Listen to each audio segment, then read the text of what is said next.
SMOSH has suffered a decline of 89% from October 2021, where they averaged 19 million views from October the 21st to the 28th, compared to their current 2 million views a week. The once most subscribed to YouTube channel on the entire platform is now suffering to maintain any type of viewership, whereas the previous other half to SMOSH has grown over 215% since November 2019. So how has Anthony Padilla left SMOSH and managed to maintain an ever-growing channel, while his previous roots are slowly falling into pure irrelevancy?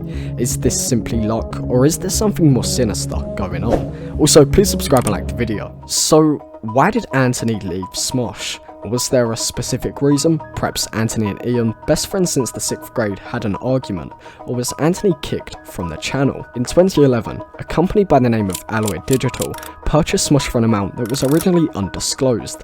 Later on, the company's name was changed to Defy Media, and the purchase price of SMOSH was $0. Literally. The YouTube channel SMOSH, that had millions of subscribers and hundreds of millions of views, was sold from Anthony and Ian for $0 and just pure stock. And at the time, this actually seemed good. Defy Media brought in a larger budget, more employees, and expanded the SMOSH brand, including SMOSH Games, SMOSH, and Shut Up Cartoons, and instantly SMOSH skyrocketed. These two teenagers that once had a dream were now stars embedded into the YouTube game forever. They were everywhere, although what goes up must come down. June 14th, 2017. Anthony Padilla posted a video titled "Why I Left SMOSH," and here the reason he outlined was that things change. SMOSH was no longer something he set up with his friend for fun, it was now a brand, in which left Anthony feeling filtered. But this can't be it. Surely Anthony didn't leave SMOSH simply because he was being filtered. Well, you could actually say Anthony had a very lucky escape. Also, one person that is watching this, you're not subscribed, so subscribe now! November the 6th, 2018. Defy Media announces total shutdown, ceasing operations effective immediately.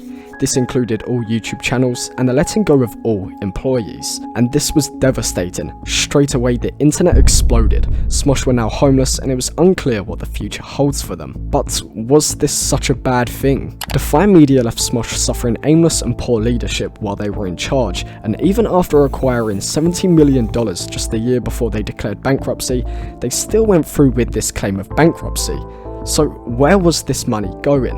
There was evidently something fishy going on with the money throughout Defy Media. For instance, Anthony Padilla claimed Defy Media had no problem using their fanbase for financial gain.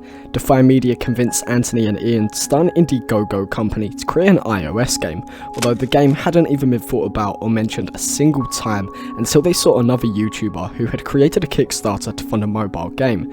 Defy Media were simply willing to put SMOSH's reputation on the line to simply grab a quick buck off the children that consume their content. As well as using SMOSH's fanbase for financial gain, Defy Media had no problem borrowing over $1.7 million from over 50 creators, and not even pay it back. So is that the end? Did SMOSH just finish abruptly and with no real sincere goodbye? Well, not quite. 2 years after Defy Media went bust, SMOSH continued to post videos. With a decline in budget and viewership, these videos slowly worsened over time, until February the 22nd, 2019. Rhett and Link from Good Mythical Morning made a $10 million deal for the purchase of SMOSH, which was incredibly beneficial for both sides of the party.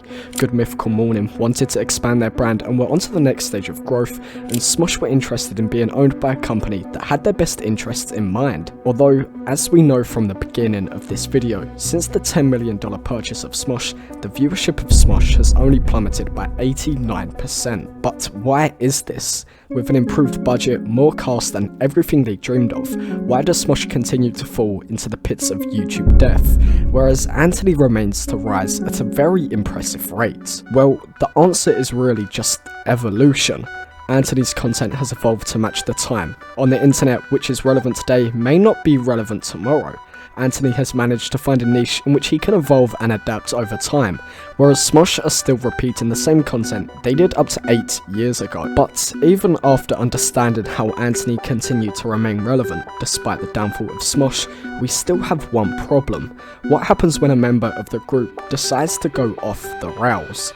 Well, luckily this video right here has you covered.